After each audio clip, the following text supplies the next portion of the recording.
ছি ছি, হুজুর এরকম একটা মেয়ের কাছ থেকে মোবাইল ফোনের নাম্বার চাইলো? আমি প্রথমে স্যার জাজিরা থেকে ইসলামিয়া মাদ্রাসা থেকে দাখিল পাস করলাম। তারপরে স্যার পার্শ্ববর্তী এলাকা কাজিয়ারসর সিনিয়র মাদ্রাসা থেকে আলেম পাস করলাম স্যার। আচ্ছা। তারপর নারায়ণগঞ্জ ওই চাষারা থেকে ফাজিল পাস করলাম, আল্লাহ করাইলেন। মাধবপুর আলিয়া থেকে হাদিস গ্রুপে পাস করলাম টাইটেল স্যার। তারপরে ঢাকা আলিয়ার থেকে ডবল টাইটেল, ওইটা হলো তাফসির বিভাগ পাস করলাম। তারপরে ফেকা গ্রুপ যেটা ত্রিপল টাইটেল পাস করলাম, ওইটা পাস করলে মুফতি বলা হয়। ওকে। জি। তারপরে তুলারাম কলেজ থেকে বিএসএস কমপ্লিট করলাম। অনেকগুলো ডিগ্রি আপনি নিয়েছেন, আল্লাহর রহমত। মাশাআল্লাহ।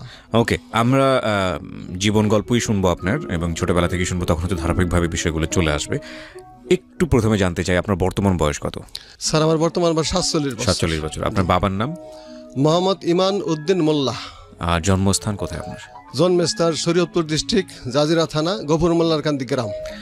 আপনি এই অনুষ্ঠানটা শোনেন নিয়মিত? জি স্যার শোনেন, এবং ওনার ছবি দেখলে আপনারা বুঝতে পারবেন উনি আপাদমস্তক একজন ধর্মপ্রাণ মানুষ, ওনার লেবাস দেখে সেটা মনে হয়। আর তো এই ধরনের অনুষ্ঠান আপনি শোনেন, আপনি নিজে থেকে কেন অনুভব করলেন যে এখানে এসে আপনার জীবন গল্পটা বলা প্রয়োজন? Sir thank you for your question sir, খুব ধন্যবাদ আপনাকে। এটা আমি বলতে ইচ্ছা করে চাইছিলাম। আমি স্যার 3টা কারণ এখানে আসলাম। তো 3টা কারণ হচ্ছে স্যার, 1 নম্বর কারণ আমার যে প্রেমের ঘটনা ঘটছে, লাইফ হিস্টোরি, জীবন কাহিনী, আমাকে এখনো অনেকেই ঘৃণা করে। আমার আগের বিবাহ ভেঙে গেছে। আচ্ছা, না সেটা আমরা ইন ডিটেইলে যখন যাব তখন বুঝতে পারবো।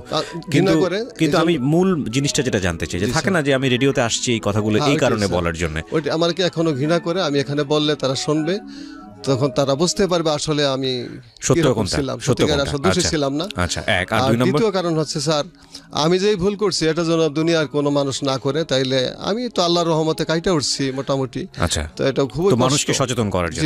আর 3 নম্বর কারণ হচ্ছে স্যার, প্রায় আমি কান্নাকাটি করি, আমার অবস্থা কি হবে।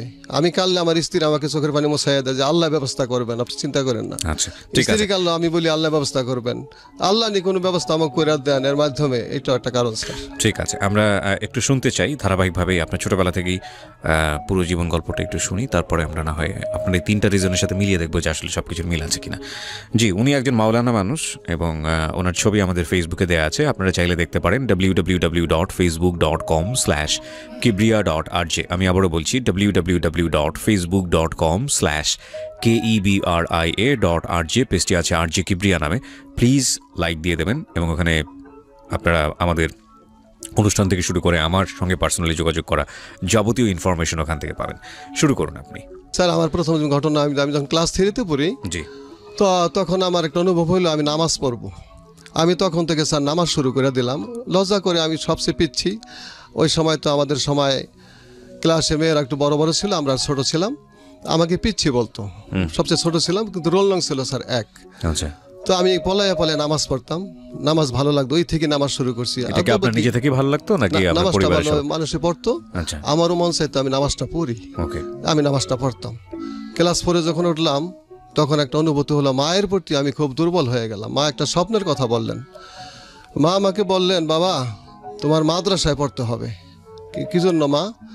তখন মা বললেন, বাবা তুমি যখন আমার পেটে, আমার নানা তখন মারা গেছে, আমার নানা এসে আমার মাকে বললেন, আমি তখন জন্মগ্রহণ করি নাই, আমার জন্মের 1 সপ্তাহ আগে। আমার নানা নাকি বললেন আমার মাকে, তুমি খুশি হও, তোমার হাতে নূর আসতেছে। তখন আমার মা বললেন, তোমার নানা বলে গেছেন তোমার হাতে নূর আসে, এই জন্য তোমার নাম রাখছি আমি নুর ইসলাম। নুর ইসলাম থেকে নুরুল ইসলাম। ওকে, আচ্ছা। তখন পড়ে ওঠার পরে স্যার আমার মনটা এতই বেকুল হইলো মায়ের স্বপ্ন শোনার পরে, আমি স্কুলে আর পড়বো না, মাদ্রাসায় পড়বো। আচ্ছা, চিন্তা ভাবনা করে আবার 4 থেকে পরীক্ষা দিয়ে 5-এ উঠলাম। 5-এ ওঠার পরে রোল নং খানো আল্লাহর মেহেরবানি 1 হলো। তখন ওই যে মা স্বপ্নে দেখছে, এই জন্য আমি মনে মনে ভাবছি মাদ্রাসায় পড়বো। জি। তো একদিন আমাদের এক স্যার সকলকে জিজ্ঞেস করতেছেন, তোমার জীবনের লক্ষ্য কি? আগে মেয়েদেরকে বললো, অনেকে অনেক কথা বলে। এক ছেলে বললো যে স্যার আমি বড় হয়ে গেছে বয়সে, যে আমি আর লেখাপড়া করবো না, 5 পাস করে আমি 5 পাস করার পরে আমি গরিব মানুষ, আমার বাবাই কইছে আমি বিড়ি বেচবো। ওই সময় নূরজাহান বিড়ি ছিল পাতার। আরেক ছাত্র বলে যে 5 পাস করলে আমার বাবা আমার বিবাহ করাই দেবো। তা আমাকে জিজ্ঞেস করার পরে আমি বললাম কি, স্যার আল্লাহর রহমতে মাওলানা হব। আল্লাহর রহমতে বলছে। আর এই কথা শোনার পরে মেয়েরা হাসে দিল। আমি একটু লজ্জা পেলাম, ছোট মানুষ, ছোট সে একটু মানুষ, বড়দের মতো কথা বলে। মালনা হবে, কত আশা, মালনা চিনোসনি কারে কয়। তা আমার মনে ধারণা মায়ের স্বপ্ন। আচ্ছা, তো হুজুর বললেন যে আল্লাহ চাহে তো তুমি মাওলানা হবে, আল্লাহর কোরআন শিক্ষা করতে পারবা। তো এই দুইটা জিনিস হওয়ার পরে আমি খুব হয়ে গেলাম যে আমি মাদ্রাসায় পড়বো। তো মাদ্রাসায় পড়বো, তো আমি বৃত্তি পাইলাম, তো ইচ্ছা করে মাদ্রাসায় চলে গেলাম। মা বলছেন, মাদ্রাসায় যাওয়ার পরে ভালো লেখাপড়ায় ছিলাম, তখন সুস্থ ছিলাম, ক্লাসের মধ্যে ফার্স্ট হইলাম, আল্লাহর মেহেরবানি। পুরো মাদ্রাসার মধ্যে দেখা গেলো আমি ফার্স্ট। যেমন 5 পাস করে আমাকে ভর্তি করা হয়েছিল 3-তে। আমি তো কিতাব বুঝি না ওই সময় স্যার, আমাকে 3-তে ভর্তি করা হইলো। জি, বাংলা ইংরেজি এই বুঝি, মোটামুটি ওগুলি বুঝি না। তো 3-তে ভর্তি করা হয়েছে, মনটা খুব খারাপ যে নিচের ক্লাসে দিল। তখন আমি খুব ভালোভাবে লেখাপড়া করতে শুরু করে দিলাম। তো লেখাপড়া কইরা আল্লাহ দয়া করে আমার মুখের দিকে চাইলেন, আমি স্যার ক্লাসে ফার্স্ট হইলাম, মাদ্রাসার মধ্যে ফার্স্ট হইলাম। ওকে, আমাকে 3 থেকে 4 বাদ দিয়ে 5-এ উঠাইয়া দেওয়া হলো, মানে ক্লাস প্রমোশন দেওয়া হলো। প্রমোশন, ডাবল প্রমোশন দিল ওই সময় আমাকে। পরবর্তী আরে আবার আমাকে ওই 5 থেকে আবার ওইভাবেই ফার্স্ট হইলাম। আবার 6 বাদ দিয়ে 7-এ উঠে ফেলা হইলো। ওই 2টা ক্লাস স্যার আল্লাহর রহমতে কভার করলাম। কভার করার কারণে যাকলা খুব একটা সুনাম হইলো। আমি আমলও ভালো ছিলাম, ওই সময় থেকে সুন্নত পথে চলতাম। যাই হোক, দাখিল পরীক্ষা আসলো 1984-এ। তো আমার বাড়ির থেকে মাদ্রাসা একটু দূরে, তো এই জন্য জাজিরা বাজার একটু লজিন আমাকে দেওয়া হইলো। আমার একটু সমস্যা, একটু লজিন থাকলাম। তো ইমিডিয়েটলি ওখানে একটা বড় মসজিদ আছে, আমার কণ্ঠ মোটামুটি সবাই পছন্দ করতো। মুয়াজ্জিন রাখার জন্য একটা কথাবার্তা চললো। আচ্ছা, আমি তখন বয়স হবে 14 কি 15, আমার ইন্টারভিউ নেওয়া হইলো। তো ইন্টারভিউ নেওয়ার পরে যাই হোক কয়েকজন ছিল, আমি ফার্স্ট হইলাম আল্লাহর মেহেরবানি। ওকে, মুয়াজ্জিন চাকরি হয়ে গেল। গরিব মানুষের ছেলে, গরিবই ছিলাম মোটামুটি, টাকাটা একটু কাজে লাগলো আমার। বাবা কি করতো আপনার? বাবা হেলথে চাকরি করতেন, পিয়ন ছিলেন। আচ্ছা, তো আমাদেরকে অনেক কষ্ট করে লেখাপড়া করাইছে। আমরা 6 ভাই 1 বোন। জি, মুয়াজ্জিন হলেন, তারপর? মুয়াজ্জিন হইলাম। তো মুয়াজ্জিন, ইমাম সাহেবের খাওয়া ঠাকা সব রেডি আছে স্যার, কিন্তু মুয়াজ্জিনের খাওয়া রেডি নেই। তো আমাকে বললো, তো তুমি কষ্ট করতে হবে, মুয়াজ্জিন আজানও দিতে হবে, ক্লাসে লেখাপড়াও করতে হবে, এটা লজিনে খাওয়ার ব্যবস্থা করতে হবে। তো ভালো ছাত্র হিসেবে তারা একটু মূল্যায়ন করে একটা লজিন কাছেই দেওয়া হলো। ওখানে বেশি খাটনি খাটাখাটি কিছু নাই। এই সকালে 2-3 জন ব্লাহমান পড়াইতাম কোরআন শরীফ সিপারা, রাতে 2-1 জন বাংলা ইংরেজি 2-3 জন ছোট্ট ছোট্ট। জি, তো বড় একটা মেয়ে আছে ক্লাস এই 10-এ পড়ে, শিরিন, সে যে আমার কাছে পড়বে এটা আমি জানি না। তো আপনি তখন কোন ক্লাসে? আমি তখন দাখিল পরীক্ষা দেবো স্যার, ওকে, অর্থাৎ মেট্রিক পরীক্ষা দেবো। তো মেয়েটা আমার কাছে সকালে পড়তে আসছে। আমি অতি ধার্মিক ছিলাম, ওই সময় মেয়ের দিকে তাকাইতাম না। তো লজিন হয়ে গেছে প্রায় 6 মাস, অদ্যবধি ওর সাথে একটা অন্য কথা বলি না। কোরআন শরীফ পড়া যায়, আমি নাও করি না, পড়া যায়, আমি নিচের দিকে তাকাইয়া পড়া দিই, দেখার চেষ্টা করি না, এইভাবে চলে। কিন্তু মাঝে মাঝে মেয়েটা আমাকে মানে হাইসা হাইসা কিছু কথা বলে যে আমাকে হুজুরে এত অল্প বয়সেই এত সুফি, এইটা সেইটা, কথাও বলেন না, এইরকম কথা বলে। আচ্ছা, ওদিক দিয়ে মুয়াজ্জিন হিসাবে নামাজ পড়াই, আমার পড়াশোনা শোনার পরে সবাই খুশি। এক পর্যায়ে আমাকে বড় জামা গায়ে দিতাম, গোল জামা এ পর্যন্ত স্যার। জি, আমাকে অনেকেই সুফি সাহেব বলে, কেউ কয় পীর সাহেব ঠাট্টা করে, কেউ কয় আল্লাহর ওলি হয়ে গেছে, কয়। আমি ওদিকে খেয়াল করি না, আমল করি শুধু আল্লাহর জন্য, ওগুলা বুঝি না স্যার কিছুই। আর মেয়ের যে কি স্পর্শ, এটা আমি কিছুই জানি না। কোনো মেয়ের সাথে প্রেমের কথা অদ্যবধি হয় নাই ওই পর্যন্ত, যখন আমি মেট্রিক পরীক্ষা দেবো আর কি, এসএসসি পরীক্ষা দেবো। হঠাৎ ওর মা, আমার দূরবর্তী ফুফুর সম্পর্ক হয়। তা আমাকে বলল, নুরুল ইসলাম, তুমি এখন পোলাপান পড়ার দরকার নাই, তুমি নিজে একটু লেখাপড়া করো, তোমার কয়েকদিন পরে পরীক্ষা। আমি খুব খুশি হইলাম ফুফুর কথায়।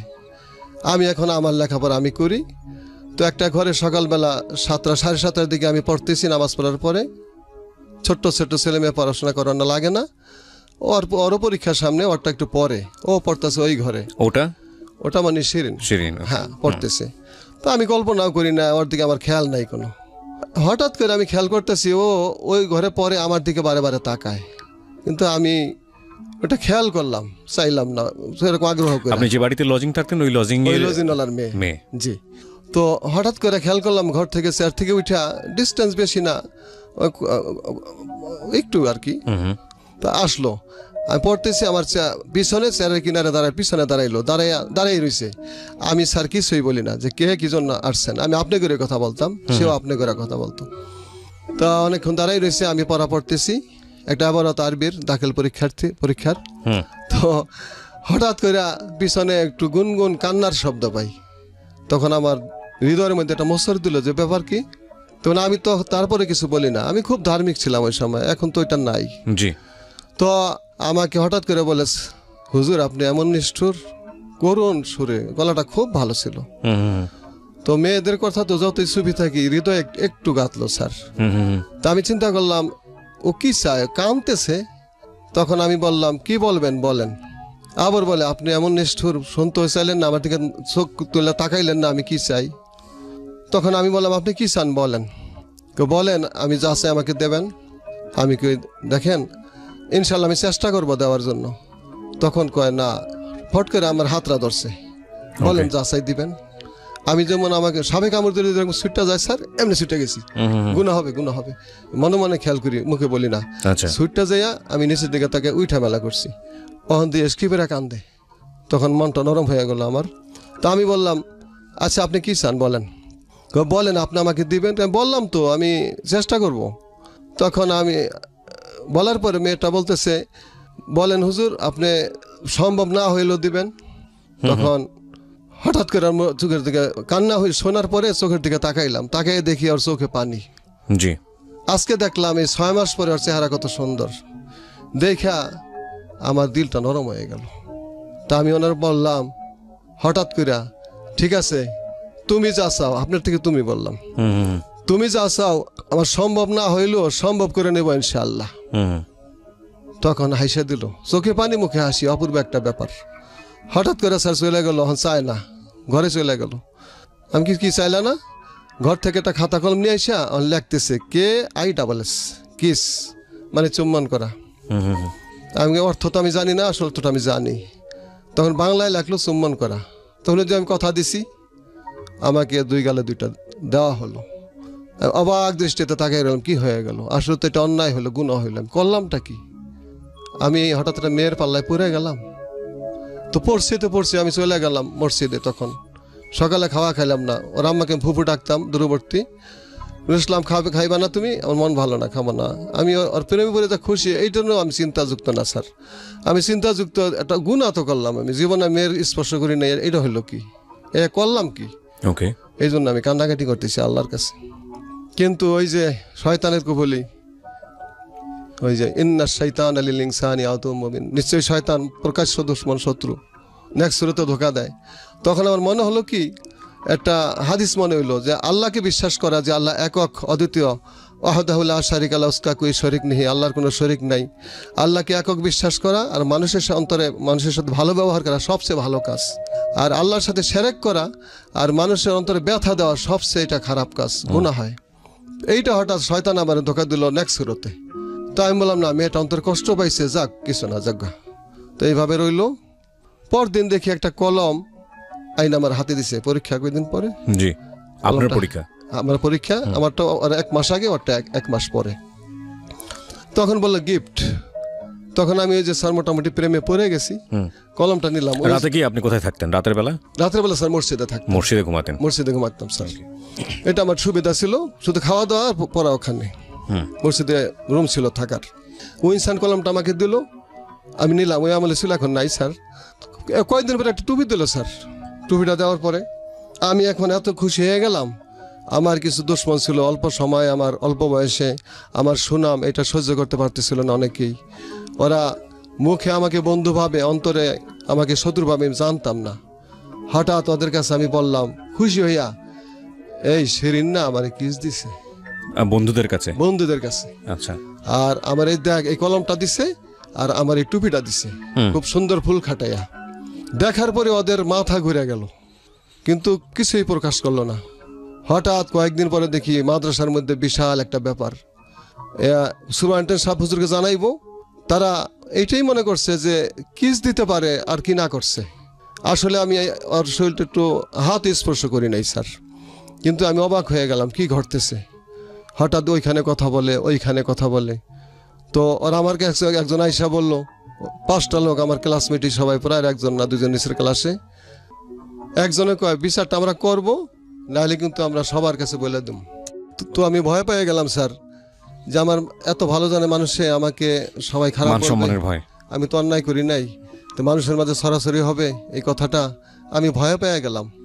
ভয় পেয়ে বললাম একে বিনয় সহকারে, খুব ছোট হইয়া, আপনারা আমার বিচার করেন, কারো কাছে বললেন না। তারপর? আমাকে খুব মারলো, আমাকে খুব টর্চারিং করলো, আমি এক পর্যায়ে খুব কষ্ট পাইলাম, আমার পিঠে দাগ হয়ে গেল, অনেক মারলো। তো কারো কাছে মেরে কথা বললাম না, ওরাও কারো কাছে বললো না। তা আমি পরে ওখান থেকে ছাড়া পাওয়ার পরে আব্বা আম্মা ভাই বোন কারো কাছে বললাম না যে আমি হইল কি, আমি অন্যায় তো কিছু করি না, এই জন্য মারলো ওরা, ওরা খারাপ কিছু ছড়াবে এই জন্য আমাকে মারলো, না কিন্তু ছড়াইয়া দেয় বানাইয়া, তখন আমার অবস্থা হবে কি। আমি এই চিন্তা করে স্যার শুক্রবার জুম্মার নামাজ পড়তে গেলাম, ওই মসজিদে এখনো মুয়াজ্জিন আছি, চাকরি যায় নাই। তো জুমার নামাজের পরে আল্লাহর কাছে মনাজাত দেওয়ার পরে চিন্তা ভাবনা করে হঠাৎ করে আমি হার্ট ফেল করলাম। আমার কি হইলো, আমি মসজিদে হার্ট ফেল করলাম। মসজিদে হার্ট ফেল করলাম। আমার হইলো কি, আমি কি করলাম, আমাকে এমনি মারলো। আর এখন দুইটা চিন্তা, একটা হলো ওই কথাটা যদি ওরা বইলা দেয় মানুষের কাছে অবস্থা হবে কি, এই জ্ঞানটা আগে ছিল না। আর দ্বিতীয়ত যদি আমাকে মারছে এটা মানুষ জানলে আমার কি বলবে। রাইট, মান সম্মানের ভয়। জি, মান সম্মানের ভয়ে আমি হার্ট ফিল করলাম। হার্ট ফিল করার পরে আমাকে ধরাধরি করে লয়ে গেল, সবাই শত শত লোক জমা হয়ে গেল, নুরুল ইসলাম হার্ট ফিল করছে। কারণটা কি কেউ জানে না, সবাই কেউ কয় ফেরেশতার মতো নানান পদের কথা বলে, ভালো মানুষ। হ্যাঁ, ভালো মানুষ। কি হইলো, অনেক লোক জমা হয়ে গেছে। তো আমাদের হেলথের ওই যে জাজিরা থানার ডাক্তার সাখাওয়াত হোসেন MBBS সাহেব, উনি আসলো। আসার পরে আরো কয়েকজন ডাক্তার আসলো, আমার ভাই একজন ফার্মাসি ডাক্তার আছে ছোটখাটো, আসলো। আমি শুনলাম পরে যে 3 দিন পর জ্ঞান ফিরছি। তো জ্ঞান ফেরার পরে নাকি স্যার আমি বলছি আমার শিরিন কোথায়, আমার মান সম্মান স্যার যা ছিল তাও শেষ। তখন মানুষে যারা শ্রদ্ধা করে স্নেহ করে দেখতে আসছিল তারা ঘৃণা করে চলে গেল, এ কি। তখন যার সাথে দেখা হয় কয়েকদিন পরে, কেউ বলে তোরে মনে করছি ফেরেশতার মতো, তোর নিয়েই কাম, আপনার জায়গায় তুমির জায়গায় তুই, বলে স্যার তোমারে মনে করছি পীর সাহেবের মতো, তোমার এই কাম, তোমার মনে হচ্ছে আল্লাহর ওলি, তোমার এই কাম, তোমার ফেরেশতা মনে হচ্ছে তোমার এই কাম। আরো মাথা ঘুরে গেল স্যার, কষ্টে চিন্তায় ভাত পানি খাওয়া বন্ধ করে দিলাম। এখন মেয়েটা তো আসলে অন্যায় করে নাই আমার সাথে, রাইট, আমিও করি নাই, মেয়েটা খুব ভালো, আমিও ভালো, খারাপ প্রস্তাব কখনো দেয় নাই, আমিও দেখছিলাম না। তো এই ঘটনাটা আমার মান সম্মান সব শেষ হয়ে গেল, মেয়েটারও শেষ। তো সবাই কি হলো, এই ছেলে দিয়ে এই কাম শিরিনের সাথে। শিরিন তো খুব গানে পটু ছিল, একটু কাহিনী বলি স্যার।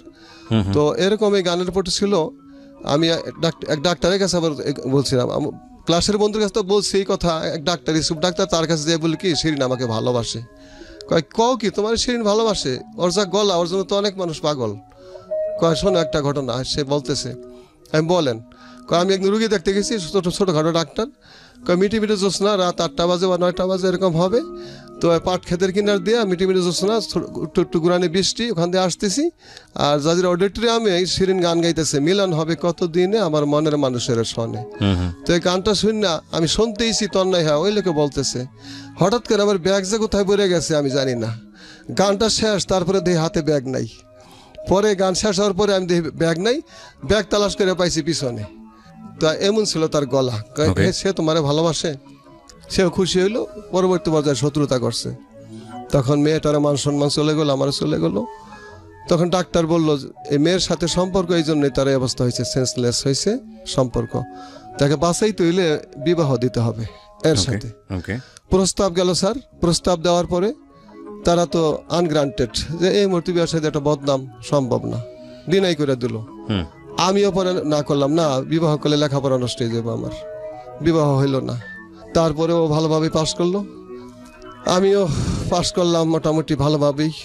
ওই সময় ডিভিশন ছিল, ফার্স্ট ডিভিশন পাইলাম। আপনি যে আজান দিতেন, আজানটা ওটা কি তারপরে বলবৎ ছিল? আজান দেওয়াটা বাদ হয়ে গেল, বাদ করে দিয়েছে। আমার চাকরি বাদ, সুনাম সব শেষ, লজিং টজিং সব বাদ। লজিং শেষ। লজিং শেষ হওয়ার কারণে আমার এমন অসুখ হয়ে গেল, ওকে দেখা পাই না, ওকে দেখি না, কথা বলতে পারি না। মোবাইলের যুগ ছিল না স্যার, দেখা পাই না, কথা বলতে পারি না। হঠাৎ করে একদিন আমি কোথায় আছে, ইডেন কলেজে ভর্তি হয়েছে ঢাকা, ওখানে দেখা করতে আসলাম, দেখি আমার সাথে দেখা করে না, পরিবর্তন হয়ে গেছে। ওদের বাসা আমলিগোলা, ওর বোনের বাসা ওখানে থেকে পরে আগে পড়তো, ওখানে গেলাম। তো আমি রাত্রে গেলাম, এশারক্তের সময় কথা বলে না, তখন ওই রাত্রে চলে আসলাম। তখন একটা লজ্জা পাইলাম, দেখি অন্যরকম হয়ে গেছে। তারপরে মোটামুটি ওই লজ্জা একটা সরম পাইছে, তো তারপরে মোটামুটি আমি ফাজল পাস করা পর্যন্ত, আর সে ডিগ্রি পাস করার মতো মোটামুটি 6 বছর সম্পর্ক, 4-5 বছর সম্পর্ক ছিল। চিঠিপত্র আমাকে দিত, আচ্ছা, তো আমিও দিতাম, কিন্তু দেখা সাক্ষাৎ হইতো না। মানুষের কাছে চিঠি পাঠাইতো, ডাকযোগে পাঠাইতো। জি, তো আমি এই কষ্ট, ওই সময় একটা সমস্যা হইলো কি স্যার, আমি মানসিকভাবে অসুস্থ হয়ে গেলাম, আর শারীরিকভাবে আমার একটা অসুখ হয়ে গেল। আমার মাথায় ব্যথা হয়ে গেল, যন্ত্রণা হয়ে গেল। আজও স্যার সেই ব্যথাটা আমার আছে, মাথায় যন্ত্রণা। আজও আমি মাসের প্রায় 15 দিন অসুস্থ থাকি। তো যোগাযোগ বন্ধ হওয়ার কারণে এখন চিঠি দেয় না। হঠাৎ করে একদিন দেখা হইলো, তো আমাকে বলতেছে যে আমি ইডেন কলেজে পড়ছি, ডিগ্রি কমপ্লিট করলাম, পিএইচডি ডিগ্রি পরে এক ছেলে আমাকে ভালোবাসে। তখন তার কাছে আমি কি, কিছুই না। ও আমাকে ভুলে গেল, অলরেডি আর বিবাহ হয়ে গেল, ও এখন আমেরিকা আছে, আর যোগাযোগ নাই, শেষ। তখন আমার মনে হইলো যে মেয়েদের প্রতি একটা ঘৃণা এসে পড়লো, যে এরা আসলে মানুষ না। আসলে ওরা ভালো মানুষ, অনেক ভালো মানুষ আছে। শ্রোতা মন্দিরের কাছে আমি ক্ষমা চাই। মেয়ে জাত, ওরা মায়ের জাত, তাকে আমি সম্মান করি। তার প্রতি একটা ঘৃণা এসে পড়লো। আমি কোনো মেয়েকে আর ভালোবাসবো না, জানতাম না, ভালোবাসিও নাই কোনোদিন, আর বাসবো না। তো আমি লেখাপড়া করতেছি, তো পারি না লেখাপড়া করতে। আমার মায়ের প্রতি সম্মানে আমার মাথা নিচু হয়ে আসে। আমি প্রত্যেকটা পরীক্ষার আগে মার কাছে দোয়া চাইতাম যে মা, আমার এখন মা নাই, মা মারা গেছে 4 বছর আগে, বাবা মারা গেছে 8 মাস আগে। আমি মার কাছে দোয়া চাইতাম, মা আমি তো লেখাপড়া করতে পারি নাই, আমার জন্য দোয়া করবা মা, তুমি করে কথা বলতাম। মায়ের প্রতি খুব দুর্বল ছিলাম। মার খেদমত জীবন ভরে করছি, আল্লাহ করেছে। মা দোয়া করতেন, বাবা তুমি যাও, তোমার আল্লাহ ফাঁস করাইবেন। আজকে মা থাকলে মায়ের দোয়া নিয়ে এখানে আসতাম। এরকম ভাবে আল্লাহর রহমত, মায়ের দয়, বাবার দয়, আল্লাহ প্রত্যেকটা ক্লাসে পাস করাইলো। তো আর কোন মান নাই, দাখিল পাস, দাখিলটা মেট্রিক, আলেম পাস, ওইটা করলাম, আয়ে পাস, ফাজল তাজা ডিগ্রি, কামেলটা হাদিস বিভাগে ওইটা এমএর কোর্স, মাস্টার্স, ওটা পাস করে আমার হলো আমি মা বাবার খেদমত করব। খেদমত করার জন্য একটা মসজিদে চাকরি করব। আমি খুব ভালোবাসতাম, ইমামতি চাকরি ভালোবাসতাম। তো বিক্রমপুর যে একটা মসজিদে ইন্টারভিউ দিলাম, চাকরি হয়ে গেল। চাকরি হওয়ার পর ওখানে প্রায় 5 বছর চাকরি করতেছি। তো আমার একটি হলো, কাউকে ভালোবাসবো না, আমি সুন্দরী একটা মেয়ে দেখে আমার বাপ মার কথা মতো বিবাহ করব। ওইখানে আরেক ভুল হয়ে গেল। আমার আমার মা বাবা ভালো ভালো মেয়ে দেখে আমার জন্য, অনেক প্রপোজাল আসে, ভালো ভালো মেয়ে। ওদিক দিয়ে যে মসজিদে চাকরি করি, মসজিদের মতো আলী সাহেবের মেয়ে আমাকে দেওয়ার জন্য অস্থির। মেয়েটা কোনো দিক দিয়ে সামঞ্জস্যপূর্ণ না, আমি লেখাপড়া খুব কম, মাত্র 8-এ উঠছে, ছোট্ট মেয়ে, বিবাহ তারা দিবে এটা আমি জানতাম না, আর মেয়েটিকে আমি তাকাইতাম না। হঠাৎ করে তারা, আমি কোনো বাড়িতে থাকি না, মসজিদেই থাকি, তো কোনো ভালো খাবার হইলে আমাকে পাঠিয়ে দেয়। জি, 1 গ্লাস দুধ, শরবত, এটা সেটা অরে দিয়া পাঠিয়ে দেয়। তো আমিও খাই। এইভাবে কি দিয়া কি করছে জানি না, প্রায় এইভাবে 1 বছর চলে। চলার পরে স্যার ওই মেয়ের প্রস্তাব তারা দেয় এক লোকের মারফত, যে আমার মেয়েকে হুজুরের কাছে বিবাহ দিতে চাই। তো আমি এক পর্যায়ে বলে ফেললাম, ওই মেয়ে আমি বিবাহ করবো, ওরে আমি তো চাকরানিও রাখি না, আল্লাহ মাফ করুক। হয়তো এই কথাটা আল্লাহ বেজার হয়ে গেছেন, চাকরানি রাখস না, আমি আল্লাহ দেখাইয়া দেব। শেষে এমন হলো, কি দিয়ে কি করছে জানি না, ক্ষতিকারক কিছু নষ্ট থাকতে পারে, উপরি কালাম টালাম করে এমন হয়ে গেল। কত ভালো ভালো মেয়ে দেখায়, আমি মত না, আমি রাজি না। ওই মেয়ে বিবাহ করার জন্য আমি বাড়িতে এসে নিজে বললাম, আমার বাবার কাছে, মায়ের কাছে বললাম, মায়ে বললো বাবার কাছে। তখন বাবা দেখে আসলেন, বাবার কারো পছন্দ হয় না মেয়ে, ওর জন্য তো ভালো প্রস্তাব, এই মেয়ে বিবাহ করবে। তখন আমার কথা সবাই রাখতো, জানে যে মোটামুটি সব দিক দিয়ে ভালো জানে সবাই, আমার কথা ফালায় না। তখন আমাকে শাসন যদি করা হয়, আমাকে মার দেওয়া হয়, আমি কিন্তু ফিরা যাই।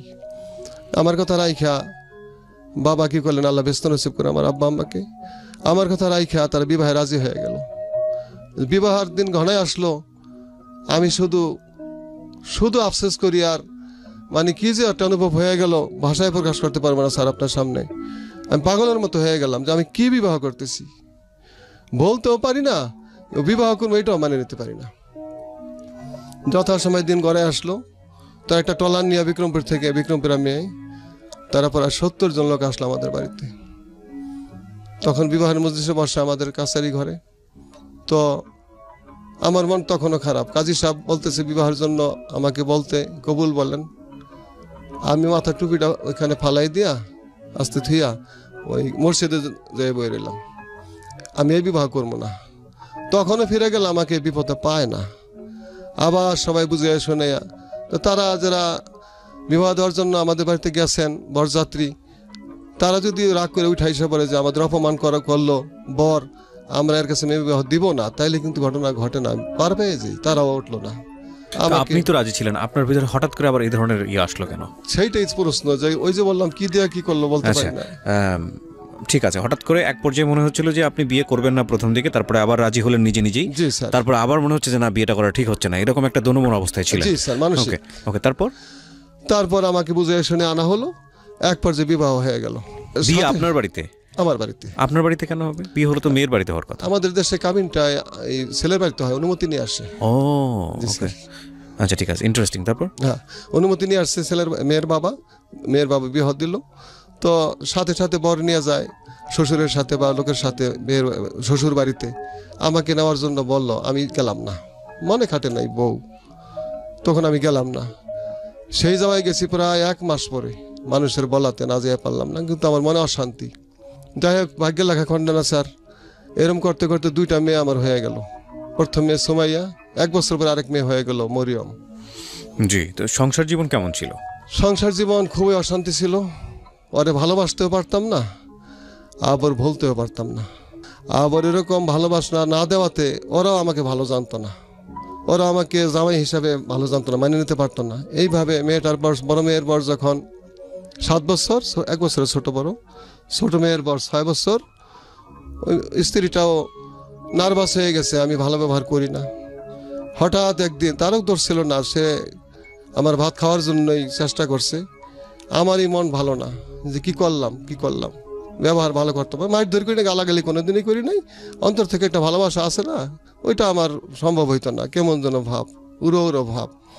হঠাৎ একদিন মেয়েটা ওর আব্বার কাছে বলে, আমি এর ভাত খাবো না। তার দিকে একটা ঘটনা ঘটে, ওইটা আমি ঘটনা ভুলে গেছিলাম। জি বলুন। ওই ঘটনা যদি আমি রাখতাম তাইলে হয়তো ভাত খাইতো। কি ছিল ঘটনাটা? ঘটনাটা ছিল, ওর দুলাভাই থাকে ইতালি। আমার একদিন হঠাৎ বলে যে এই মসজিদে চাকরি করে এতে কাজ হবো না, ইতালি যাইতে হবে। তখন ইতালি যাওয়ার জন্য আমি রাজি না। পাসপোর্ট করতে গেলাম, তখন দাড়ি আমি কোনো দিনই ছাঁচি নাই, দাড়ি ফালাই দিতে হইব। পাসপোর্টে পরে রাখা যাবো, দাড়ি ফালাইতে হইব। তা আমি দাড়ি ফালাই ইতালি যাম না, আর ও ইতালি যাইব, প্রয়োজন একা চলে যাইব আমার ভাত না খাইয়া। তখন আমি দাড়ি ফালাইলাম না, ইমানের পরীক্ষা আল্লাহর রহমতে আপনাকে পাস করলাম, দাড়ি ফালাইলাম না। তো কিছুদিন পরে যাই হোক, ইতালি বাদ হইল, ইসলামী ব্যাংকে আমার একটা চাকরি হয়ে গেল। তো ইতিমধ্যে বিবাহ করার পরে ওই ডাবল টাইটেল পাস করলাম তাফসির বিভাগে, ফেকা গ্রুপে পাস করলাম, ট্রিপল টাইটেল। তুলারাম কলেজ থেকে BSS কমপ্লিট করলাম, ব্যাচেলর অফ সোশ্যাল সায়েন্স। তো এগুলোতে আমার চাকরি হয়ে গেল। 49 জন পরীক্ষা দিছিল, এটা গ্রেড 3-তে প্রফেশনাল অফিসার পদে। 2টা লোকের চাকরি হলো, একটা আমাদের ডক্টর বলা হয়, ফেকা নিয়ে পাস করলে আমাকে ডক্টর ধরা হইলো আরবিতে, তাকে ওই হিসাবে আমি পাস, ডক্টর একটা লাইন আছে, তার 2টা চাকরি হইলো। ভালোই বেতন পাইতাম স্যার। গাজীপুর ব্রাঞ্চে ছিলাম। এই অবস্থায় ইতালি যাইবই, এই বেতনে তার হবে না। ওই সময় কম পাইতাম, হয়তো 18,000, এখন অনেক বেতন হয়ে গেছে, অনেক বছর আগের কথা। হঠাৎ একদিনে ভাত খাইব না, আমি ভাত খাইব না, কি তোমার কি হয়েছে? ওই দিন ভাত খাওয়ার কথা আমার বলে নাই। আমি তো, কি হয়েছে তোমার, এমন করো কেন? কয়, আপনার কি আছে? আমার দুলাভের 5তলা বিল্ডিং আছে, আপনার কিছুই নেই, ইতালি যাইবেন, নাহলে আমি ভাত খাবো না। মনটা আমার বেজার হয়ে গেল। আমি দাঁড়ি চাষা সম্ভব না, ইতালি যাব না, আমার ব্যাংকে যা পেয়ে এতে চলে যাবো, আল্লাহ চালাইবেন। দেখেন স্যার, হঠাৎ করে একদিন ও ভাবছিল, আসলে আমি তো, এটা ওর দোষ না, তারও দোষ না মনে হয়, ভাবছিল আমি তাকে আনবো আবার। হঠাৎ করে ভাত খাইব না কইয়া তাদের বাড়িতে, অন্য কোথাও জানে, তার ভাইয়ের বাড়িতে চলে গেছে। তো ভাইয়ের বাড়িতে যাওয়ার পরে এক পর্যায়ে তার বাপের বাড়িতে চলে গেছে। আশাই ছিল আমি যে আনবো। তো আমার যে ছিল, স্যার তুমি রাগ করে গেছো, আমি তোমার পাঠাই নেই, ইচ্ছা করে আসবা। আর বিক্রমপুরা মেয়ে তো অত্যন্ত জিদ, তার জিদ ছিল আমাকে সে আইসা নিবে না, আমি যাব না। আচ্ছা, এটা করে খেলতে খেলতে আর আসলো না। তখন স্যার আমার একটা মেয়ের বয়স 7 বছর, একটা মেয়ের বয়স 6 বছর। দুঃখ করে তারা। আজকে আমার ওয়াইফ চলে গেল, এটা আর একটা বেশি বদনাম, আমার অবস্থা হবে কি? এই জন্য আমি ভেঙে পড়লাম। আমার অসুখ হয়ে গেল, প্রেশার হয়ে গেল, মাথা ব্যথা হয়ে গেল, আমার চাকরি করা সম্ভব হলো না। ইসলাম ব্যাংক থেকে পর্যায়ক্রমে ভুল করতে করতে করতে করতে এক পর্যায়ে বাদ পড়ে গেলাম। বাদ পড়ে মেয়ে দুটা লিয়া ইমামতি শুরু করলাম। কোথায় রাখবো, কার কাছে রাখবো, মনে মানে না। ওর মা নাই, থাকতেও নাই, ইতালি চলে গেছে ওকে ফালাইয়া। উনি ইতালি চলে গেছে? ইতালি অলরেডি চলে গেল ওর দুলাবের সাথে, এখন ইতালি আছে, ওখানে বিবাহ পড়ছে, একটা মেয়েও হয়েছে। আমাকে ফোর্স লেটার পাঠিয়ে দিছে। আগাই আমরা সামনের দিকে। তো মেয়েটাকে নিয়ে কি করলেন আপনি, মেয়ে দুটোকে নিয়ে? মেয়ে দুইটা নিয়ে স্যার যে কি কষ্ট করলাম, ওদের নিয়ে ইমামতি শুরু করলাম। তো একজনের ভাতই তো দেয়, যাদের দয়া হয় যে হুজুরের দুটো মেয়ে নিয়ে আসে, মেয়ে একটা 7 বছর 6 বছর আমার কাছে থাকে, তো যার দয়া হয় একটু ভাত বাড়াইয়া দেয়। আর যেই না করে ওই একজনেরই দেয়, আমি না খাই ওকে খাওয়াই, আবার চাইয়া খাওয়াই না। আমার দুটো মেয়ে আছে, কিছু এমনি মানুষের অবস্থা ভালো না, খুবই খারাপ। আমি সরি ইন্টারাপ্ট করছি, আমি অনেকক্ষণ ধরে শুনছিলাম। এই জায়গাটা আমার একটু কিছু বলার আছে। প্রথমত হচ্ছে যে এটা আমার একদম ব্যক্তিগত অভিমত, এবং এটা শুধু ব্যক্তিগত না, যেহেতু আমরা ধর্মপ্রাণ সবাই, আমরা জানি যে এটা অনেকেরই মতামত। তবে এটা ঠিক যে আমরা এক্সারসাইজ করি না বিষয়টা। সেটা হলো, আমি ঢাকা শহরের অনেক বড় বড় মসজিদে নামাজ পড়েছি। আমি সেখানে দেখেছি যারা ইমাম, তাদের যে আলাদা মর্যাদা, সেটা নিঃসন্দেহে প্রশংসা করার মতো। কিন্তু এটাও ঠিক যে আমি যেহেতু গ্রামে বড় হয়েছি, আমি গ্রাম কিংবা উপজেলা শহর সেই সব জায়গাতে অনেক মসজিদেই নামাজ পড়েছি, বিশেষ করে শুক্রবারের নামাজের পরে দেখবেন যে ইমাম খুতবা দেন, বা খুতবার আগে যিনি যে বয়ানটা দেন, তারপরে ইমামের হয়ে কেউ, মানে যে যখন আমাদের ওই যে অর্থ কালেকশনের জন্য যেই ডিব্বাগুলো ছাড়া হয়, তার আগে কেউ কেউ উঠেন মসজিদ কমিটির পক্ষ থেকে, উঠে কিছু কথা বলেন, এবং এটা ইমাম বলতে পারেন না, কারণ ইমামের পক্ষ হয়ে তিনি বলেন। এবং সেখানে দেখা যায় অত্যন্ত কাকুতি মিনতি, বিনয় অনুনয় করে ইমামের জন্য কিছু পয়সা চাওয়া হয়, কারণ তার সংসার আছে, তার ইমামতি করেই তার জীবন চলে, সুতরাং আপনারা কিছু বাড়িয়ে দেবেন। এবং সেই কাকুতি মিনতিতেও যে খুব বেশি পয়সা ওঠে তা কিন্তু না। এটা গেল এক। 2 নম্বর, এই চিত্রটা খুব বেশি দেখা যায় রমজান মাসে। এবং অদ্ভুত বিষয় হচ্ছে যে হাফেজ সাহেব যিনি নামাজ পড়ান, তার জন্য পয়সা, অমুকের জন্য পয়সা। তো এটা না খুব দুঃখজনক আমাদের জন্য। দুঃখজনক এই কারণে যে ইনারা হচ্ছেন আমাদের অভিভাবক, এবং ধর্মীয় অভিভাবক তো অবশ্যই, মানে ধর্মের দিক থেকে চিন্তা করতে গেলে এনারাই হচ্ছেন প্রথম সারির অভিভাবক। এবং এনাদের পরিবার আছে, এনারা একটা সচ্ছল জীবনযাপন করতে চান, এবং করাটা উচিত, কারণ তারা আমাদেরকে লিড করেন, এবং তাদের জায়গাটা থেকে, যেহেতু তারা আমাদের লিডার, সুতরাং সেই জায়গাটা থেকে তাদের, আমরা যদি সচ্ছল জীবনযাপন করি, তাদেরও সচ্ছল জীবনযাপন করার অধিকার আছে। এবং অদ্ভুত বিষয় হচ্ছে যে আমরা এই জায়গাটায় অনেক বেশি কৃপণতা দেখাই। উনি যে কথাটা বললেন, বাংলাদেশের অনেক ইমামের ঘরের চিত্রই এটা। এবং আমি যে এলাকায় বড় হয়েছি, সেখানকার একজন ইমামকে আমি চিনতাম, ভদ্রলোক, মানে নামাজ পড়াতেন, কথা বলতেন এত মৃদু স্বরে, সাউন্ডটা শেষ পর্যন্ত আসতো না। আমার দেখা একটা কথা আছে যে ওই আশেপাশের মানুষজন যাকে ভালো বলেন, সৃষ্টিকর্তাও নাকি তাকে ভালো বলেন। আমার দেখা অসম্ভব ভালো, সৎ একজন মানুষ, এবং জীবনে কোনো দিন এত বিপদগ্রস্ত থাকলেও বা এত কষ্টে থাকলেও কখনো আমি দেখেছি এরকম যে এই ভদ্রলোক ঠিকমতো খেতে পায় না। এবং আমি তখন এসএসসি পরীক্ষার আগের গল্প বলছি, এবং মানে পেটের সাথে পিঠ লেগে যাচ্ছে, এরকম একটা অবস্থা। তারপরে জীবনে কোনোদিন মানুষের কাছে হাত পাতেননি। এবং যে এলাকায় উনি নামাজ পড়াতেন, মোটামুটি বলা যেতে পারে যে নিম্ন মধ্যবিত্ত পরিবারের বর্গ থাকেন ওখানে। এবং এরকম অনেক ইমাম আছেন যারা আমাদেরকে এক অর্থে বলা যেতে পারে সুন্দর একটা জীবনের স্বপ্ন দেখান। তো এই সব মানুষজনের জন্যে আমরা যেন কখনো কৃপণতা না করি। একটা কথা আছে না যে প্রতিবেশীর খোঁজ নিয়ে দেখা উচিত যে এই প্রতিবেশীটা কেমন আছে, এবং সেই উত্তম প্রতিবেশী বলে একটা কথা আছে। তো আমার মনে হয় যে সেই জায়গাটা থেকে আপনার এলাকায় আপনি যে ইমামের পিছনে নামাজ পড়েন, আপনার অবশ্যই তার সম্পর্কে খোঁজ নেওয়া উচিত, এই অর্থে যে এই ইমামের পরিবারটা কিভাবে চলে, তার আর্থিক যে সচ্ছলতা যতটুকু থাকলে সে খেয়ে পড়ে সুন্দরভাবে বাঁচতে পারবে, তার সন্তানদেরকে মানুষ করতে পারবে, ততটুকু আছে কিনা, এবং এটা জানা আপনার নৈতিক কর্তব্য। শুধু তাই না, এবং সেজন্য আপনার যদি কিছু করার থাকে তাহলে সেটাও করা আপনার জন্য অবশ্যই অবশ্যই জরুরি। এবং আমি যে কথাগুলো বললাম, আমার মনে হয় যে এগুলোর সাথে আপনারা সবাই কম বেশি পরিচিত। এই যে ইমামের যে জীবনযাপনের টানাপোড়েন, জি, আপনার গল্পে আমি ফিরে যাই। আমি একটু সময় বেশি নিলাম, হয়তো এতে অনেকেরই বোধোদয় হবে আর কি। আপনার কথা শুনে মনে পড়লো। জি, তো একটু যদি ভাত বেশি দিত সেখান থেকে আসি। হ্যাঁ, এইভাবে চলতে লাগলো। লজ্জার সময় আমার চলে গেছে যে আমার মেয়ে তো এটা না খেয়ে থাকে, সমস্যা। আর যারা ইচ্ছা করে দেয় ভালো। তো আরেকটা করুন শব্দ হইলো, কাহিনী হইলো, স্যার আমি ওরা আমার সাথেই থাকতো। রাত্রে কোথায় দেবো মেয়ে দুইটারে, আমার সাথেই থাকতো। তো অনেক জায়গায় ওয়াজ করতে তো দাওয়াত পাইতাম না, হয়তো ছোটোখাটো পাইতাম, ওয়াজ শুনতেই যাইতাম। ওয়াজ মাহফিল হলে আমি চলে যেতাম, এটা আমার বার ছিল আর কি। দুইটা মেয়েরে তালামাইরা রাইখা আমি চলে যেতাম। কোনদিন আইসা দেখতাম মেয়ে দুইটা কাঁদতেছে, ভয়ে কাঁদতেছে, আব্বা কো আব্বা আব্বা করে। আবার কোনদিন আইসা দেখতাম মেয়ে দুইটা প্রস্রাব পায়খানা করে দিয়েছে, আইসা পরিষ্কার করতাম। তো হঠাৎ করে ওরা আমি না থাকলে ওদেরকে দেখাশোনা করতো। পাশের বাড়ি একটা মেয়ে ভাত খাওয়াইতো, নিয়া যত্ন করতো। আবার ওই মেয়েটা এক বাপের এক মেয়ে, ওর সন্তান নেই, মেয়েটা পালুকে মেয়েটা খুব ভালো ছিল, ভাত খাওয়াইতো নিয়া। ওরা তো ছোট, ওরা মায়ের আদর পায় নাই, মনে নাই। তো আদর করাতে ওরা হঠাৎ করে ওই মেয়েটারে মা বলে ডাক দিছে। তো ডাক দেওয়ার কারণে হুজুরের মেয়ে মা কইল কে, আসলে আমি জানিও না। হুজুরের মেয়ে মা বললো কেন, কোনো ফ্যাক্ট আছে, এই হুজুরে রাখা হবে না। আমার চাকরিটা চলে গেল। তখন মেয়েটা করলো না, হুজুরের দোষ না, হুজুর আমাকে কোনো দিনে কিছু বলে নাই। হুজুরকে রাখা হবে না মানে হুজুরের ইমামতি, চাকরি শেষ। যে হুজুরের মেয়েকে মা বললো, কারণ হুজুরে নাকি তাহলে একে বিবাহ করবে, হয়তো হুজুরের সাথে তার কোনো সম্পর্ক আছে। তুমি এটা বললো, হুজুরে আমার কোনো দিনও কোনো কথা বলে নাই, আমি এটা ভালো লাগে আমি ওকে খাওয়াই। আর ওরা ছোট্ট মানুষ বলে হয়তো মা বলছে আমার। Most tragic story ever. বলেন তারপর। আমার চাকরিটা চলে গেল। চলে যাওয়ার পরে দুজন লেগে কই যাবো, তখন মেয়েরা রাস্তা দিয়া বিকেল হয়ে গেছে। দোনো মেয়ে আমার জিজ্ঞাবা, আব্বা আমার কি আমাকে বেড়া রেখা দেয় দিছে?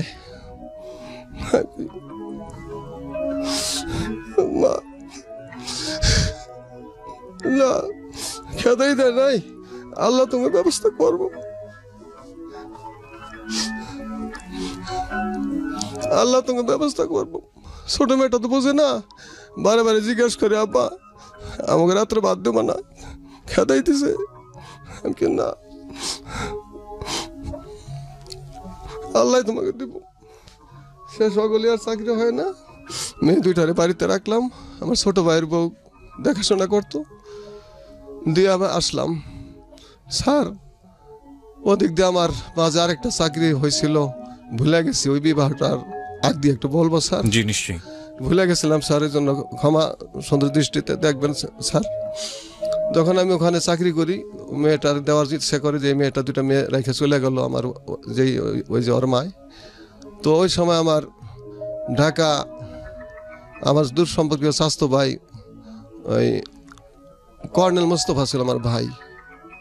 তো ওনার তদবির সব মিললেই তো ওনার বাসায় গেলাম। আমার মেজে ভাই একজন ডাক্তার, ফার্মাসিস্ট, গ্রামের ডাক্তার আর কি। তো উনি ডাক্তার আমির হোসেন, ওনার বাসায় আমাকে নিয়ে গেলেন চাকরির জন্য। সেনাবাহিনীর ইমাম পদে চাকরি হয় কিনা, আমার বিয়েরও আগে। তো মোস্তফা ভাই আমাকে নিয়ে সদর দপ্তর মালিবাগ, ওখানে আমাকে নিয়ে গেলেন। তো ওখানে ব্রিগেডিয়ার আমিনুল ইসলাম সাহেব বসা। তো ওনার সামনে মোস্তফা ভাই কর্নেল আমার ভাই হয়, সে চেয়ারে বসে না, আমাকে বলে চেয়ারে বসেন। এটা একটা আমার ইন্টারভিউ নিচ্ছে আর কি। তো আমি বসি না, সংকোচ করি। তখন বলে বসেন হুজুর বসেন। তা আমি বসছি। পরে বুঝতে পারলাম এটা একটা ইন্টারভিউ নিল, যে আমি সাহস আছে কি না, কয়েক ইন্টারভিউতে পাস করছে। তখন আমাকে ব্রিগেডিয়ার সাহেব আমিনুল ইসলাম স্যার আমাকে জিজ্ঞেস করলেন, আপনার দায়িত্ব, আমরা সরকারিভাবে ইমাম নিব, আর্মিদের ইমাম, তো আপনি পারবেন কিনা একটু, আপনাকে ইন্টারভিউ নিচ্ছি। আপনি তাৎক্ষণিকভাবে যে কোনো একটা আয়াতের বা একটা সূরার আপনি তর্জমা করবেন বাংলায় প্লাস উর্দুতে। তখন আমি দুইটা সূরাই উর্দুতে বাংলা তর্জমা করলাম। বলবো স্যার? লাগবে না, ঠিক আছে, আপনি পেরেছেন। হ্যাঁ, তর্জমা করবো, পছন্দ করলেন। পছন্দ করার পরে তখন আমাকে ওই ব্রিগেডিয়ার সাহেব বললেন, আমরা তো লোক নিব কয়েকদিন পরে, অস্থায়ীভাবে আমাদের মসজিদে আপনি থাকেন, আপনাকে অস্থায়ীভাবে কিছু দেওয়া হবে, পুরা বেতন না, আমরা কিছুদিন পরে লোক নিব, ওখানে আপনাকে নিয়োগ দেব। ইসলামিকের চাকরি থেকে এটা অনেক ভালো, অনেক ঊর্ধ্বে স্যার, একদম মেজর পোস্টের দাম ওখানে। আমি বললাম কি, আমি স্যার এখানে চাকরি করতেছি এক জায়গায়, তো সরকারি হইলে আমাকে বলবেন, তখন আমি আসবো। এই একটা ভুল করলাম। এই যে গেল, তো ঠিক আছে আসেন, আইসা বললাম, আমাকে আর টাকা হলো না। তো আমি থেকে যে তারপরে সে একটা খোঁজ দিল, আরেক জায়গায় একটা ইমাম নেবে। জি। তো সামনে রমজান মাস আসতেছে, বেশি বাকি নাই, চাকরি না হইলে আমার পকেটে একটা টাকা পয়সা নাই, কি করব। তখন ওখানে ইন্টারভিউ দেওয়া হলো, সভাপতি খুব ভালো ছিলেন, আমার চাকরিটা মোটামুটি ছোট এক মসজিদে হয়ে গেল। ঢাকার বড় মসজিদ না, প্রত্যন্ত গ্রাম অঞ্চলে, গঙ্গানগর করে নাম, নারায়ণগঞ্জের মধ্যে, আচ্ছা, বক্তবলী এলাকায়। চাকরি হওয়ার পরে তো তারাবির নামাজ তো আর ছুটি নেই, একটা মাস থাকতেই হবে। আমার স্যার মনটা দিন রাত কলিজার টুকরা টুকরা হয়ে যেত মেয়ে দুটা বাড়িতে। ওর মা নাই, ওকে ছেড়ে গেছে, মা থাকতেও নাই, আমিও নাই। কাঁদতাম মাঝে মাঝে, আল্লাহর কাছে কাঁদতাম যে আল্লাহ তুমি একটা ব্যবস্থা করো, টাকা পয়সা তো নাই, ওই তুমি সংসার জীবনে একটু শান্তির ব্যবস্থা করো। আর মা ডাকতে পারে, হয়তো সেদিনকার সেই রমজানের কান্না আল্লাহ কবুল করছেন। একটা মাস পরে বাড়িতে গেলাম, রমজানে ওখানে প্রায় 10,500 টাকা পাইলাম, অনেকদিন আগের কথা। টাকাটা নিয়ে বাবার কাছে দিলাম, আমি যত রুজি করতাম বাবার কাছেই দিতাম, ভবিষ্যতের চিন্তা করি নাই। এদিক থেকে স্যার একটু কথা না বললেই নয়। তো আমি যদি ওই সময় থেকে টাকা জমা করতাম, এখন আমার খাতে 20 লক্ষ টাকা থাকতো, কিন্তু আমার কাছে 20 টাকাও থাকে না। আমি স্যার একটাই করছি যে মা খুশি হইলে আল্লাহ খুশি, বাবা খুশি হইলে আল্লাহ খুশি। জি। এই জন্য আমি যাই রুজি করছি ইসলামী ব্যাংকে চাকরি করার পরে। এটা তো বলাও আছে আমাদের ধর্মে যে পিতামাতাকে জীবিত অবস্থায় পেলো কিন্তু খেদমত করতে পারলো না, তার চেয়ে আর দুর্ভাগ্যবান পৃথিবীতে কেউ নেই। হ্যাঁ, এবং এটা আমাদের সৌভাগ্য যদি আপনি আপনার বাবা মাকে পেয়ে থাকেন, এবং তাকে সে পাগল হোক, সে খারাপ হোক, মন্দ হোক, আপনার চোখে যাই হোক না কেন, সে আপনার পিতা এবং সে আপনার মাতা, এবং সে আপনাকে লালন পালন করেছে। যদি করতেও না পারে তার সামর্থ্য অনুযায়ী, যদি অন্যায়ও করে থাকে আপনার জন্য, তবুও আপনার জন্য এটা একটা সুযোগ তাদের সেবা করার, এবং এটা যদি আপনি না করেন তাহলে আপনি দুর্ভাগ্যবান। এটা আমার কথা না, এটা আমাদের ধর্মের কথা। জি, ধন্যবাদ স্যার। এদিক দিয়ে আল্লাহর রহমত, আপনাকে তো আমার অতি সৌভাগ্য হয়েছে, আমি মা বাবার খেদমত প্রাণ ভরা করছি, না খাইয়া খাওয়াইছি, এই টাকা পয়সা সব ব্যয় করছি। তো এই টাকা দিয়া আমার মা একদিন বললেন, বাবা ওই ছেলের, তোমার ওই ভাইয়ের বড় ভাইয়ের ঘরটা নাই, আমার ইমিডিয়েটলি বড় যে আমির হোসেন, তার একটা ঘর উঠিয়ে দিলাম। ওই সময় আমার ইমিডিয়েটলি ছোট যে দেলোয়ার হোসেন, ওর একটা ঘর উঠিয়ে দিলাম। আর আমার বোনটা ছোট একটাই বোন, ওর বিবাহ শাদী দিলাম। আমার কাছে প্রায় ওই সময় স্যার 2 লক্ষ টাকা ছিল। তো ওই টাকা দিয়া দুই ভাইয়ের 2টা ঘর উঠিয়ে দিলাম, আর বোনের বিবাহে 60,000 টাকা খরচ করলাম। এটা হুন্ডা কিনা দিলাম, হুন্ডার দাম কম ছিল বোন জামাইরে। তো হুন্ডা দিতে রাজি হয়নি, আমার সব টাকা শেষ। মা আমার হাত ধরে কান্দে দিল, বাবা হুন্ডা না দিলে বিবাহ ভাঙ্গা যায়। আমি টাকা দা করবো কি, আমার মায় কান্দে, আমার মায়ের চোখের পানি আল্লাহ কবুল করবেন, আমি টাকা দিয়ে দেই হুন্ডা কিনতে, আল্লাহ দিবেন। টাকা দিয়ে দিলাম। ওই সময় স্যার জমিনের দাম, আমি যেখানে থাকি 10,000 টাকার শতাংশ, আমি 2 লক্ষ টাকা দিয়া 20% জমিন কিনতে পারি।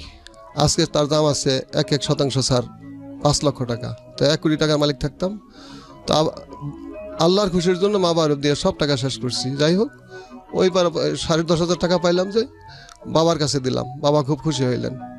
তো দিন যায় এরকম যায় কি করা। হঠাৎ চিন্তা আসলো যে আমার অবস্থা কি হবে।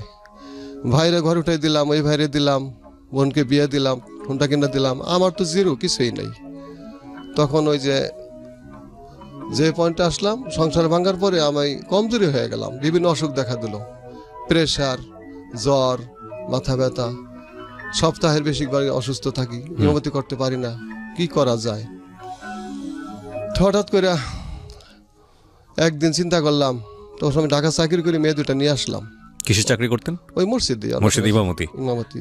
ওই তো হারাই ফেলাইছি, আর পাই না, আর সম্ভব না, ইমামতি করছি। তো হঠাৎ রমজানের পরে আমার খেয়াল হলো, এবার ফেতরার টাকাটা লাখুল একটা জায়গার নাম আছে জাজিরার পার্শ্ববর্তী, আমার দূরবর্তী আত্মীয় হয়, তাকে ফেতরার টাকাটা দেব। এই ফেতরার টাকাটা দেওয়ার জন্য বাড়িতে যাইয়া ঈদের 2-3 দিন পরে আমি ওখানে গেলাম লাখুলা, যাইয়া যে টাকাটা দিয়ে আসি। টাকাটা দিয়া জাজিরা ওই কাজিরহাট, লাউখিলার থেকে কাজিরহাট কিন্তু ভ্যান আসে ওই সময়, অনেক বছর আগের কথা, আজকের থেকে প্রায় 10 বছর আগের কথা। তো ভ্যান আসে, ভ্যানে 10 টাকা করে নেয়, তো একজন নিয়ে ছাড়ে না। তো আমি জাজিরা দিয়ে আসলে আইসা পড়তে পারি, আমি আসবো কাজিরহাট দিয়া। তো একটা ন্যাক উদ্দেশ্য হইল প্রচণ্ড শীত ছাড়, আমার মা বাবা বাঁচে আছে 10 বছর আগে, তো আমার মাকে বাবাকে হাত মোজা পা মোজা কিনা দেবো, আল্লাহ খুশি হবে, দোয়া করবো। আমার সংসার নাই, সব শেষ, তারপরে মা বাবার খেদমত ছাড়ি না, যেখানে একটু পাই আমার মা বাবার খেদমত করি, আর দোয়া চাই, মা দোয়া করবো আমার আল্লাহ দেন, আল্লাহ দেবো। মায়ের কথা আমি কই যে ঠান্ডা হয়ে যেত, আমার মায় কইছে আল্লাহ দেবো। যাই হোক, তো মাকে বাবাকে মোজা কিনা দেবো, প্রচণ্ড শীত। আর মোজা কেনার জন্য স্যার আমার আসতে হবে কাজিরহাট। জি। তো এই দাঁড়াই রয়েছি, ভ্যান পাই না, একা আমাকে নিয়ে ছাড়ে না, 20 টাকা দিয়ে দেবো, সমস্যা, একাও ছাড়ে না।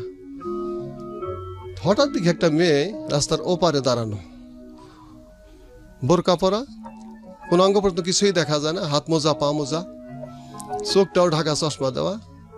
তো আমার মনের মধ্যে কিছুই না, একজন পেশেন্টারের জন্য ইতস্তত করতেছি, বেনালাও পায় না, আর আমিও যাইতে পারি না, কাজিরহাটে আসতে পারি না।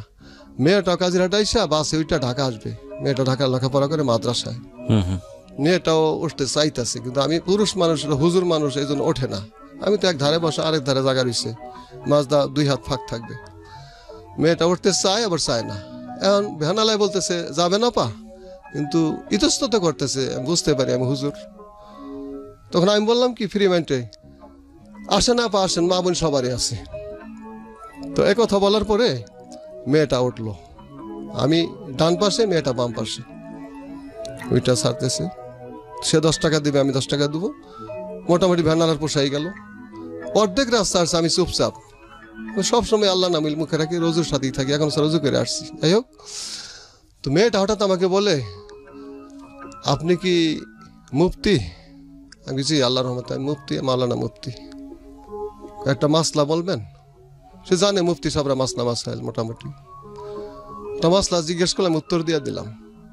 মেয়েটার চেহারা দেখে না, তো তার কথা আমার এতই ভালো লাগলো, কেমন যেন আবার, একটা তো ভালোবাসা ভাঙছেই, আরেকটা তো মা বলার কারণে চাকরি গেল, আমার সাথে সম্পর্ক না, আরেকটা তো বিয়ে করার কারণে সংসার যাওয়ার পরে অবস্থা। অহন আমার এই অবস্থায় একটা বদনাম আগে, আবার বউ গেছে গা, এদিক দিয়ে 2টা মেয়ে, আর আমার চাকরি নাই, কে আমার মেয়ে দিব? আমার বিবাহ সম্ভব না, কেউ মেয়ে দেবে না, এটা আমার একটা বিশ্বাস, কেউ জিজ্ঞেস করবে না এই সমাজ আমাকে। হঠাৎ যেন মেয়েটাকে দেখে, কথা শুই না, অনেক কথা বলার পরে মেয়েটা নামে যাবো, আমিও নামে যাবো, সে যাবে ঢাকা, তো আমি মোজা কিনবো। একবার মনে চাইলো আমি মেয়েটার ভাড়া আমি দিয়ে দিই 10 টাকা, আবার এটা এলো, এটা বিশ্বাস নেই, এটা আমার কি হয়, টাকা দেবো কি জন্য, দিলাম না, তবু দিতাম, যে মেয়েটা কি মনে করে আবার কিছু না। হঠাৎ করে একটা ঘটনা ঘটলো স্যার রাস্তায়, আমি কথা বলার সঙ্গে বললাম যে আপনার মোবাইল নাম্বারটা আমাকে দেবেন, কথা বলে না। তখন আমি বললাম না ঠিক আছে, যদি কিছু মনে করেন তাহলে থাক, লাগবে না। না না আপনি উঠান, নাম্বারটা বললো, আমি নাম্বারটা নিয়ে চলে গেলাম, সে ঢাকা চলে গেলো, আমি আব্বা আমার জন্য মোজা কিনা বাড়িতে গেলাম। এই যে একটা ঘটনা ঘটলো, একটু চিন্তা করে দেখেন, এখানে যদি আপনি আমি থাকতাম, মানে যারা আমরা ইমাম না, যারা আমরা হুজুর না, এটা কোনো ব্যাপারই না, এটা কোনো ঘটনাই না আমাদের জন্য, তাই তো একটা মানুষের কাছে মোবাইল নাম্বার চাইতেই পারি। কিন্তু আপনি যখন হুজুরের জীবন গল্প শুনছেন, তখন আপনার মনের মধ্যে নিশ্চয়ই কাজ করছে, ছি হুজুর এরকম একটা মেয়ের কাছ থেকে মোবাইল ফোনের নাম্বার চাইলো। এই জায়গাটাই বড় সমস্যা। মোবাইল ফোন নাম্বার চাইতেই পারে, এরপর একটা ভালো ঘটনা ঘটতেই পারে, তাই না? কিন্তু সাধারণত আমরা এরকম মোবাইল নাম্বার নিয়ে যে ঘটনাগুলো ঘটাই, সেটা খুব একটা ভালো না। দেখা যাক ওনার ক্ষেত্রে কি হয়েছে। হ্যাঁ বলুন। নাম্বারটা স্যার নেওয়ার পরে আমি চলে গেছি, বাড়িতে আছি, মেয়ে নিয়ে থাকতেছি মোটামুটি, ওই চাকরিতে যাওয়া দরকার।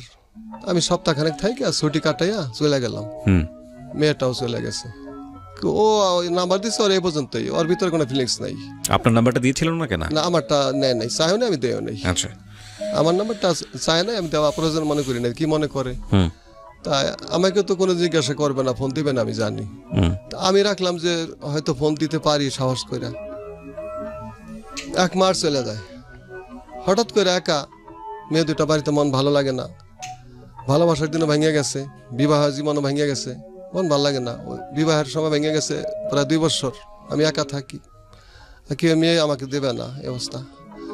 তো ওই মেয়েটা মাদ্রাসায় পড়ে তো আশাই করতে পারি না, অবিবাহিত একটা মেয়ে। হঠাৎ করে আমি ফোন দিলাম, ফোন দিয়া কয়, দেওয়ার পরে বললো কে? আমি বললাম হ্যালো আপা, আমি সেই পথের ভাই। কে পথের ভাই? ওই যে নাম্বার দিছিলেন, আমি একটা মাসলা জিজ্ঞেস করছিলেন, আমি বলছিলাম ওই আমি সেই ভাই। তখন আমি বললাম কেমন আছেন? তো মেয়েটা খুব ধার্মিকা, বলে আল্লাহর রহমতে ভালো আছি। আল্লাহর রহমতে বলাতে মনটা আমার খুবই ভালো লাগছে, কারণ আমিও আল্লাহর রহমতেই বলি সবসময়। এখন কি বলবো, আমার মনে চাইতেছে তাকে পাওয়ার জন্য। হঠাৎ করে আমার ভাঙ্গা সংসার, 2 বছর একা থাকি। তো ওই দিন একটু কথা বলতে চাইলাম, কেমন আছেন, আমার কথা মনে পড়ছে নি? কেন আমার আর মনে নাই। তো আমার ভাল লাগলো না যে মানুষ একটু মানবতার ক্ষেত্রে তো বলে যে মনে আসিল, কই না আমার মনে নেই কিছু, সোজা কথা। হ্যাঁ, সে কইয়া কাটতেই দিল, বুঝলা, কাটতে দিছে। তো আমার মনটা খারাপ হইল, মেয়েটা তো আসলে ভালো, আল্লাহর রহমত দিয়ে কথা বলে, মশলা জিজ্ঞেস করলো, আমার কথা মনেও নাই, কি করা যায়? সাহস পাই না ফোন দিতে। পরদিন আবার ফোন দিলাম, একটু রাগ হয়েছে। আপনি ফোন দেন কেন? দেখেন ভাই বোন সবারই আছে, আপনার কথাবার্তা আমার কেমন যেন ভালো লাগে, সাহস করে বললাম। ভালো লাগলে তাতে কি হয়েছে, আপনি ভাই আমি বোন, এই হিসাবে ভালো লাগতেই পারে। অ্যাবাউট করলো। তখন আমি বলতে চাই ভালোবাসার কথা, তাড়াতাড়ি বলতে চাই। আমি তো একজন খুব মানে ইগোর ব্যথাগ্রস্ত মানুষ, বলতে সাহস পাইলাম না। 3-4 দিন এভাবেই কথা বললাম। কয়েকদিন পরে হঠাৎ করে ফোন দিয়ে কিছু কথা বললে, আপনি নামাজ পড়েননি এই ঠিক করে। হঠাৎ করে আমি বললাম কি, আপনি বললে আপনি তো আমার থেকে অনেক ছোট হবেন, আমি তুমি করে কথা বলতে চাই, কি কয় বলেন, তুমি করে বলেন, সমস্যা নেই। মনে মনে কই আলহামদুলিল্লাহ, তুমি করতে বলছে বলি, তুমি করে কথা বলি, ওগুলা বলতে সাহস পাই না। এদিকে দিক কথা বলে ঘুরে বলি কি, আচ্ছা তুমি আমাকে তুমি করে বলো। কয় ইট ইজ ইম্পসিবল, এটা সম্ভব না। আমি খাইছি। ইংরেজি জানো? পড়ো কোথায়? আমি হাফজা শেষ করছি, দাখিল পরীক্ষা দেব, মানে মেট্রিক পরীক্ষা দেব। তখন ভিতরে ভয় হয়ে গেল। আমি যতই লেখাপড়া থাকি, ট্রিপল টাইটেল বা বিএসএস, আমি তো বিবাহিত, 2টা মেয়ে আছে। এই মেয়ে তো সম্ভব না কোনোদিন, বয়স আমার থেকে অনেক কম। ভালোবাসার কথা কেমনে বলি, ভালো লাগে না। জুমার দিন আসলো, শুক্রবার জুমা পড়াইলাম, বক্তব্য তেমন দিতে পারলাম না। সবাইকে হুজুর এমন করে কথা কয়, তার বক্তব্য ভালো রাখে, আজকে এমন কেন? কিন্তু কারকে বুঝাইবো স্যার, এ বলার কোনো মানুষ নাই তো, কারো কাছে বলতে পারি না। শনিবার দিন অনেক কষ্ট করে কাটায়, রাত 10টার দিকে ফোন দিলাম। তখন মেয়ের কথা মনে কষ্ট, ওরা কেমন আছে, বড় মেয়ে সুমাইয়া, ছোটলা মরিয়ম। ফোন দিছি, ফোন ধরে না। কয়েকবার দেওয়ার পরে ধরছে, আপনি আমাকে ডিস্টার্ব করলেন, আমি ঘুমে আসি। তখন অনেক কথা বলার পরে, দেখো আমার তো ঘুম আসে না। তখন বলে আপনি কি বলতে চান?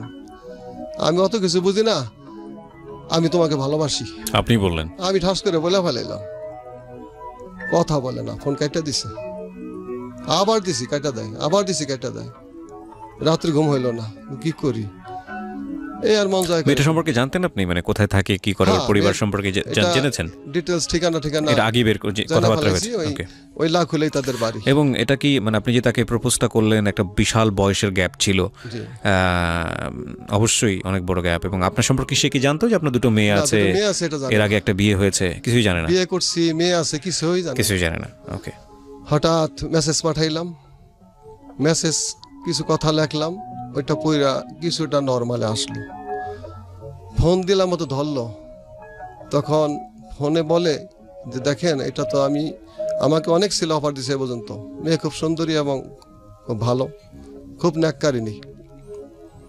তো আমাকে অনেক ছিল অফার দিছে, আমি অ্যাভয়েড করছি, আমি এটা করবো না কোনোদিন। আমার আব্বা আমা যেখানে আমাকে দেন ওখানেই যাবো, লুলা একটা ছিল হোক। তখন আমার মধ্যে ফিলিংস কাজ করলো, স্যার মেয়েটা তো আসলেই ভালো। হায় হায় রে, আর আমি কি করলাম? তখন মন ভাল লাগে না, যে করে হোক এই মেয়েটা যদি পাইতাম, আমার সংসার হয়তো সুখের হইতো। একটা আল্লাহর তরফ থেকে একটা কল্পনা আসলো, কিন্তু আকাশ পাতাল ব্যবধান, কি করে হয়? পরে ফোন দিলাম, এখন একটু কথা হয়। 1 মাস চলে গেছে, কথায় দেখি সে একটু রাজি। আমি হঠাৎ করে কোনো কবিতা বা সুর দিয়া গজল বলতে পারি, গানও বলে হালাইতে পারি আর কি। তো আমি ওকে 2-3টা লাইন হঠাৎ করে ফোনে বললাম। ও বলাতে সুরটা দেওয়াতে তার মনের মধ্যে ভালো লাগলো।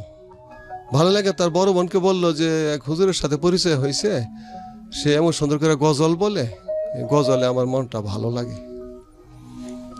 তো ভালো লাগার কারণে আস্তে আস্তে ভালো লাগতে লাগতে লাগতে লাগতে হঠাৎ করে সে রাজি হইলো যে আমাকে ভালোবাসে, কিন্তু আমি চেহারা দেখি নাই, আমাকেও দেখে নাই। চলে গেল প্রায় 2 মাস। তো আমাদের বাড়ি জাজিরা, ওদের বাড়ি লাখুলা, ডিস্টেন্স 3 থেকে 4 মাইল হবে মাত্র।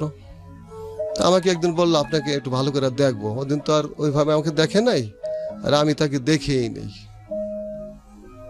তো দেখা করবে তো জাজিরা বাজারে, জাজিরা কলেজ। আমি বললাম ওই কলেজের ওখানে একটু থাইকো। তো আমি ঢাকার থেকে গেলাম, বাড়ি থেকে মেয়েদের সাথে দেখা করে ওখানে গেলাম। তো আমি তার চিনি না কে, তখন দেখলাম দাঁড়াই রয়েছে।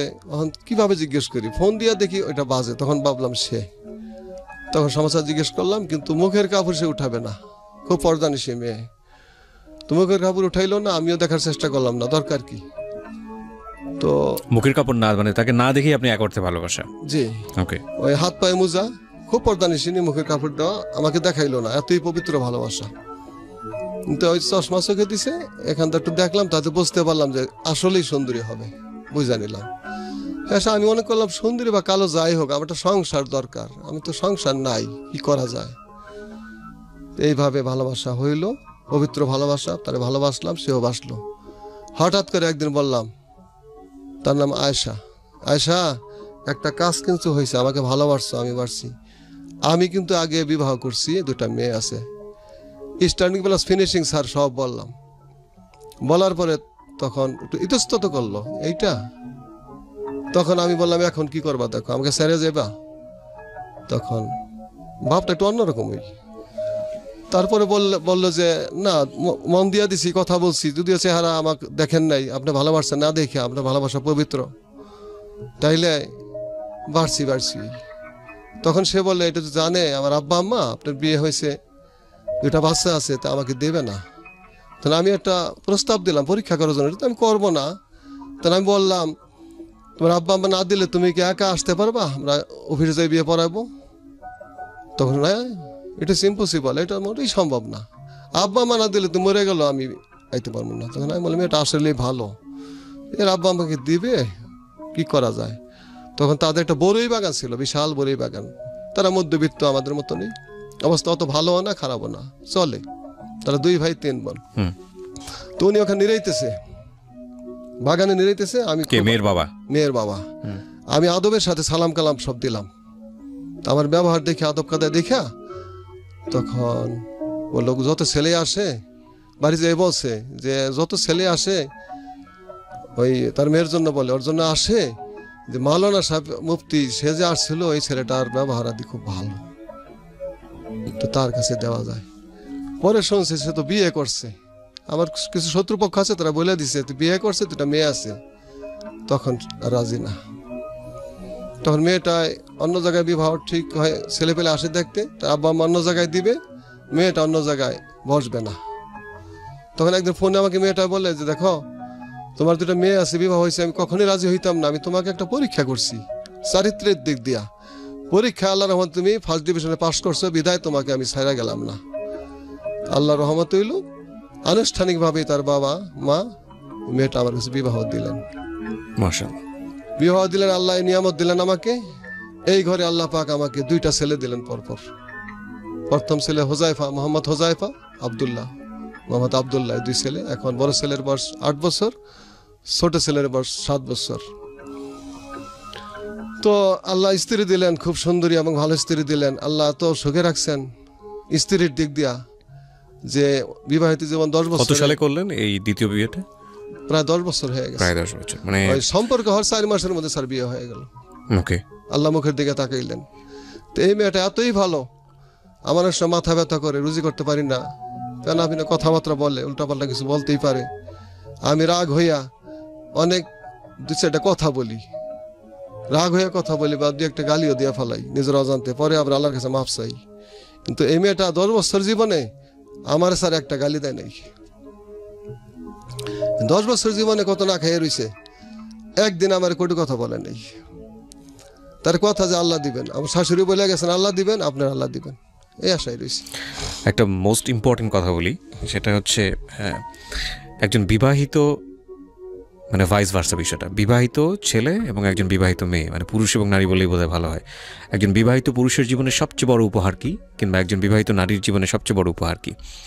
একজন বিবাহিত পুরুষের জীবনে সবচেয়ে বড় উপহার হচ্ছে তার স্ত্রী যদি তার প্রশংসা করে যে না আমি আমার যে হাজব্যান্ড, সে হাজব্যান্ডের চারিত্রিক গুণাবলী এই গুণাবলী, এবং সেই প্রশংসাটা যদি অন্য মানুষের কাছে করে, এটা হচ্ছে ওই হাজব্যান্ডের জন্য সবচেয়ে বড় উপহার বিবাহিত জীবনের। এবং একই সাথে এটা মানে এটা স্ত্রীর জন্যও সত্য, হাজব্যান্ড যদি সেই স্ত্রীর প্রশংসা করে এবং লোকসম্মুখে করে, সেটা হচ্ছে সেই স্ত্রীর জন্য সবচেয়ে বড় উপহার। এবং এর চেয়ে বড় উপহার আসলে সাংসারিক জীবনে কিছু নাই। তো আমার মনে হয় যে আপনার স্ত্রী সেটা আপনার কাছ থেকে পাইছেন এবং আপনি খুশি তার উপরে, তার মানে সে নিশ্চয়ই অনেক নেককার। জি বলুন। তারপর? জি স্যার, ধন্যবাদ। আমি স্যার আমার স্ত্রীর উপরে এতই খুশি যে হাদিসে আসছে স্ত্রীর স্বামীকে ভালো করলে সে জান্নাতবাসী, স্বামী স্ত্রীকে ভালো বলে জান্নাতবাসী। তো ওনার মতো স্ত্রী হয় না। যদি পুরো দেশের মধ্যে কয়েকটা লোক থাকা থাকে স্ত্রী দিয়া ভালো, স্ত্রী দিয়া সুখী এবং স্ত্রী ন্যাক্কারি নিয়ে, আমি তার মধ্যে স্যার একজন আছি। এত ভালো স্ত্রী আল্লাহ পাক মিলাইছেন।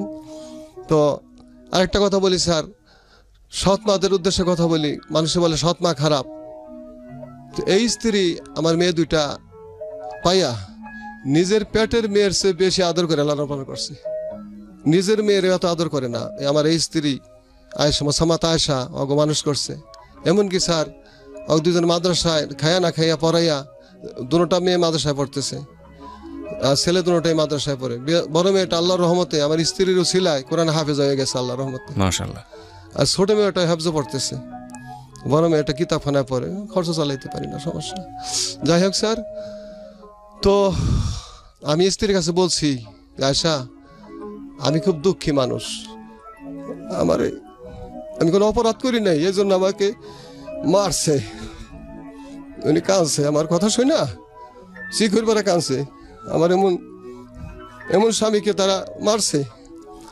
তা আমি বলছি দেখো সবাই আমাকে খারাপ বলে, ওই জন্য আসলে আমি অপরাধ করি নাই, বিশ্বাস করো। সে বিশ্বাস করে তুমি অপরাধ করতে পারো না, কারণ নিজের প্রশংসা করি না, আল্লাহ মাফ করুক।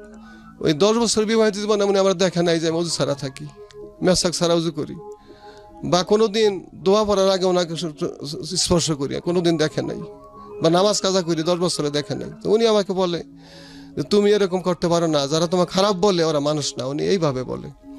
তো যত মানুষ আমার আত্মীয় স্বজন আমার ফেরেশতার মতো জানতো, আমার ঘটনার পরে সবাই খারাপ জানছে, আমার খারাপ বলে। তো তারা আইসা যখন ওনার মুখে আমার প্রশংসা শুনে, তারা এখন ভালো বলতে শুরু করছে, আসলে ইসলাম খারাপ না রে, নাহলে এত ভালো বউ পাইতো না। আমার বড় ভাইয়ের স্ত্রীর বলে সৎ মা নাকি খারাপ। এই জীবনের প্রথম দেখলাম সৎ মা আসলেই ভালো। আর দ্বিতীয় স্ত্রী দিয়া সুখী হয় আগে জানতাম না, নুর ইসলাম আল্লাহ সুখী হইল। আল্লাহ আমার স্যার স্ত্রী দিয়া সুখে রাখছেন। মাঝে একটা ঘটনা ঘটে গেল, আমি অদ্যবধি পর্যন্ত ভালো ছিলাম, এই 1 বছর আগ পর্যন্ত ইমামতি করতাম, খাইতাম লইতাম, আর একটা হাই স্কুলে স্যার চাকরি করতাম, বেসরকারি হাই স্কুল। ওখানে এমপির তত্ত্বাবধানে ছিল, তার নামে স্কুলটা বিএম মোজাম্মেল হক উচ্চ বিদ্যালয়। জি। তো উনি স্যার 3000 টাকা করে বেতন দেয়, আর মসজিদে পাইতাম মিল্লা জিল্লা কোনো রকম ডাইল ভাত আল্লাহ খাওয়াইতো। তো 3000 টাকা বেতন দেয়। হঠাৎ একদিন এমপি সাহেব গেল, সমস্ত শিক্ষকরা চেষ্টা করতেছে একটু বেতন বাড়ানোর জন্য, 5000 করার জন্য, এমপি সাহেব বাড়ায় না।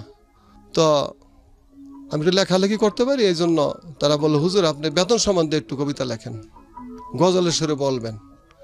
তা আমি সকালবেলা ফজরপুরে আমার স্ত্রীকে বললাম তুমি কি কাউ লেখমুনি, তো 22 লাইন কবিতা লিখলাম স্যার। ওইটা অনুষ্ঠানে এশারক্তে রাখতাম, মাগরিবের পরে বললাম।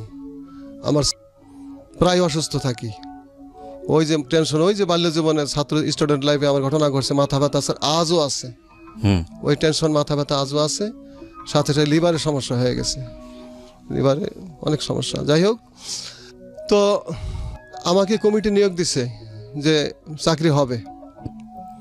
অন্যান্য শিক্ষকরা এত বয়স্ক কেউই নাই, সবারই কম বয়স। তো কমিটি নিয়োগ দিছে এইভাবে যে শুনাইছি চাকরি হবে, এই আশায় স্যার 5 বছর যাবৎ আশায় বুক বাঁধতে চাকরি করতেছি, আমার চাকরিটা সরকারি হবে। তা গত 2 মাস আগের নিউজ যে আসলে চাকরি তো সরকারি হবে বিভক্ত ঘোষণা হয়ে গেছে, কিন্তু যাদের বয়স 35-এর উপরে তাকে নেওয়া হবে না। আগে যে নিয়মটা ছিল ওই কর্তৃপক্ষ নিয়োগ দিছে ওইটা চলতো, এখন ডিজিট থেকে ওখানে সরাসরি শিক্ষক পাঠায়, একজন চলেও গেছে শিক্ষক, এখন চাকরিটা আমার ছাড়ার পথেই, তাহলে ওখান থেকে বাদ। আর মসজিদে আমার চাকরি এবার রমজানের 1 মাস আগের থেকে বাদ হয়ে গেছে, অসুস্থতার কারণে আমি করতে পারতেছি না চাকরি, খুবই সমস্যা। তো মোটামুটি চলতেছিল চাকরি। তো বিশেষ করে সকালবেলা ওই ভজন নামাজের পরে পোলাপান পড়াইতে হয়, ছেলে পেলে পড়াইতে হয়, ওই টাইম পড়াইতে পারি না, আমার মাথা টাচ করে দূরে যায়, অনেক সময় হার্ট ফিল করি, যার কারণে আমি চাকরিটা করতে পারিনি। এবার তারাবির নামাজটা পড়াইতে পারি নাই, যার কারণে এরকম আল্লাহর কাছে কান্দাকাটি করা হয়। তো হঠাৎ 2 মাস যাবৎ ঘুমই আসে না ভালো করে। তো মোবাইল তো আমার নাই, এটা কম দাম মোবাইল আছে, আগের এটার মধ্যে ওই শোনা জানা রেডিও, তো অনেক কষ্ট ক্লাস করি আমার স্ত্রীকে একটা মোবাইল কিনে দিছি মাস 2 আগে। তো ইয়ারফোনে আমি শুনি আপনাদের অনুষ্ঠান, আমি শুনি, আমার খুব ভালো লাগে, ঘুম আসে না, কি করবো। তারপরে একদিন শোনার পরে ঘুম না আসার পরেও আমার ভালো লাগে। যখন আপনার অনুষ্ঠানটা পাই যে কিবরিয়া স্যারের অনুষ্ঠানটা আমি পুরা না শুই না, আমি ঘুম আসবো না, ঢাকা FM 90.4, তখন এই শুনতে শুনতে নাম্বারটা মনে রাখতে পারি না, মাথা ব্যথা তো, এই নাম্বারটা আপনি দিচ্ছেন, 3-4 দিনের চেষ্টা করে আমি এক একটা মনে রেখে একসাথে কইরা মনে রেখে আপনাকে ফোন দিছি। ফোন দেওয়ার পরে এইভাবে আপনাদের এখানে আসার পথে স্যার আপনি অনুমতি দিলে বলবো। জি নিশ্চয়ই। আসার পথে স্যার হঠাৎ করে ভাড়ার টাকাটা যে নিয়ে আসবো সেই টাকাটা আমার ছিল না। তো স্ত্রীর কাছে বলি, উনি দোয়া করে দিল, দান আপনি যান, এইখান থেকেও আল্লাহ আপনার চলার জন্য ব্যবস্থা করতে পারেন, আল্লাহ আমাদের ব্যবস্থা করতে পারেন, ক্ষমতা আল্লাহর। আমি বললাম ঠিক কইছো, ক্ষমতা আল্লাহর, আল্লাহর যদি রহমত হয় দয়া হয়, আমার কিবরিয়া স্যারের দেখুন আমি এখানে কিছু হয়, আল্লাহর রহমত হয়, কিছু বলে আল্লাহ দয়া করবেন, স্যারে কথা বললে আল্লাহ দয়া করবেন বলে আসছি। নামাজ পড়া খাওয়া দাওয়া করে শুইছি, সকালে মনের মধ্যে আশা আল্লাহ নিয়ে আপনাকে কিছু কথা বলার সুযোগ দিবেন, আমার জীবন কাহিনী লাইফ হিস্টোরি। বাইরে হয়েছি, গাড়ির থেকে আসবো, বাড়ির থেকে সকালে নাস্তাও করি নাই, ভাল লাগে না, মন ভিতরে ক্ষুধা নাই, ক্ষুধা লাগে না, লিভারের সমস্যা, ডাক্তার বলছে ঘাও হয়েছে, তো দোয়া করবেন আল্লাহ যেন ভালো করেন। চিকিৎসা করতে পারি না স্যার টাকার জন্য। আর 2টা মেয়ে মাদ্রাসায় পড়তেছে, 2টা ছেলে, ওকে পড়াও কষ্ট করে পড়ে, দেনা পরে অনেক টাকা হয়ে গেছি। দেনা তারা বলে টাকা দেন না কেন, দেখেন আল্লাহ আমার ব্যবস্থা করবেন, আমি দিয়ে দেবো, ওদিক দিয়ে দেন না, মেয়েদের মাদ্রাসা পড়াইতে পারতেছি না, থাকার মতো একটু ঠাই নেই ভালো করে, ওরা বাড়িতে আসলে পর্দায় থাকতে পারে না। মেয়ে 2টা স্যার আমার এত পর্দা নিছি, বাড়িতে আসলে ওই বোরকা পরে অজু করতে যায়, তো থাকার পরিবেশ নাই, এত পর্দা, ওরকম ঘর দুয়ারে তো আমার কিছুই নাই, আনতে পারি না, বেশিরভাগই মাদ্রাসায় পড়ে থাকে। আর লিভারের সমস্যা ধরা পড়ছে মাস 1.5 আগে, ঘাড় কথা, ওষুধ খাইতে পারি না, ধারু দরকার ওষুধ খাই স্যার। আমার স্ত্রী আমাকে আসার সময় গণ্য দিল 8 পদের ওষুধ, অল্প অল্প করে আছে, শেষ হয়ে গেছে ভাই, তাও বাকি আনছি স্যার, ব্যাগে আছে 8 পদের ওষুধ এখনো। আসার সময় কাঁদছে, আল্লাহ আপনার ব্যবস্থা করবো যান। আর পুরো রাস্তাটা হাইটারছি স্যার। তা আমরা আল্লাহর কাছে শুকরিয়া যে আপনার মতো মহান ব্যক্তিত্বের সামনে আল্লাহ পাক কথা আপনি আমার প্রশংসা না, আপনি যত আমার প্রশংসা করবেন ততই আমার আমার ভেতরের অনুভূতিটা আমি আপনাকে বলি, আমার প্রশংসা খুব ভালোভাবে নিতে পারি না, আমার ছোটবেলা থেকে এরকম আমি।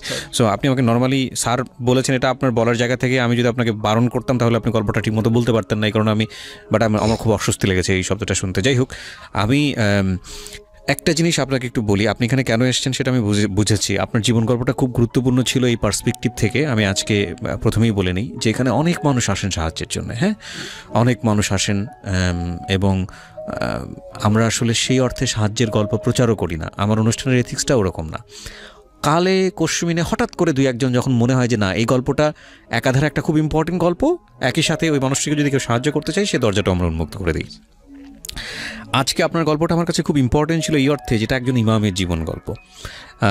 এখানে অনেক মাদ্রাসা পড়ুয়া, অনেক স্টুডেন্ট এসছেন, মাদ্রাসা পড়ুয়া অনেক লিসনাররা এসে যাতে জীবন গল্প বলেছেন, সেটা ঠিক আছে। কিন্তু আমার জানা মতে আমার খুব মনে পড়ে না যে আমি এরকম একজন মানুষ যে আগাগোড়াই ইমামতি, আপনি ধর্মশিক্ষক ছিলেন, আপনি যেটা বলছেন, এরকম তার কোনো জীবন গল্প আমি প্রচার করেছি, আমার মনে পড়ে না। তো সেই অর্থে আজকের জীবন গল্পটা আমার কাছে খুব গুরুত্বপূর্ণ মনে হয়েছে যে আমাদের সমাজের অনেক বড় একটা প্রভাবশালী অংশ হচ্ছেন এই ইমামরা, এবং যারা উনি যেটা বললেন যে যাদের আর্থিক অবস্থা বা সাংসারিক অবস্থা অত্যন্ত করুণ এবং তাদের এইটার উপরই, এই পেশার উপরই থাকতে হয়, খুব নীতিবান হওয়ার চেষ্টা করেন তারা, এবং সেই জায়গাটা থেকে সংসারের যে টানাপোড়েন সেটা তাদেরকে মেনে নিয়ে সামনের দিকে এগোতে হয়। আমাদের খুব দুর্ভাগ্য হলেও সত্য যে আমাদের যারা সমাজের আর্থিকভাবে স্টাবলিশড মানুষ আছি, তারা যদি এরকম 2-1 ইমামের পরিবারের প্রতি একটু লক্ষ্য রাখতাম বা তাদেরকে যদি একটু হলেও সচ্ছলভাবে বাঁচার সুযোগ করে দিতাম, তাহলে আমার মনে হয় যে তাদের জীবনটা একটু অন্যরকম হতে পারত।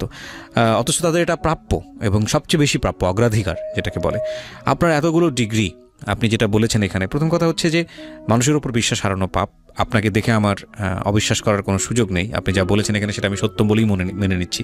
আর সত্য বলে মেনে না নিলে আমার পক্ষে এই কাজটা করা খুব কঠিন, কারণ যারা এখানে সে গল্প বলেন তাদেরকে আমি যদি ওইভাবে বিশ্বাস না করি, আমি তাহলে এই কাজে মনোযোগ দিতে পারবো না। তো সেই অর্থে আপনি যা এখানে বলেছেন আমি ধরে নিচ্ছি আপনার সমস্ত কিছুই আপনি সত্য বলেছেন, এবং বাকিটুকু তো ওপরওয়ালা ভালো জানেন। তো সেই জায়গাটা থেকে আপনার জীবনে একটা স্বাভাবিক জীবন আসুক, যেহেতু আপনার 4টি সন্তান, 2 মেয়ে 2 ছেলে, এবং আপনার স্ত্রী, আর সব কিছু মিলিয়ে আপনারা 6 জন মানুষ। তো 6 জন মানুষের চলাফেরা এবং সচ্ছল জীবন যাপনের জন্য ধর্মীয়ভাবেও আপনারা প্রচণ্ড ধর্মভীরু মানুষ, অসুস্থ স্যার খুবই। হ্যাঁ, এবং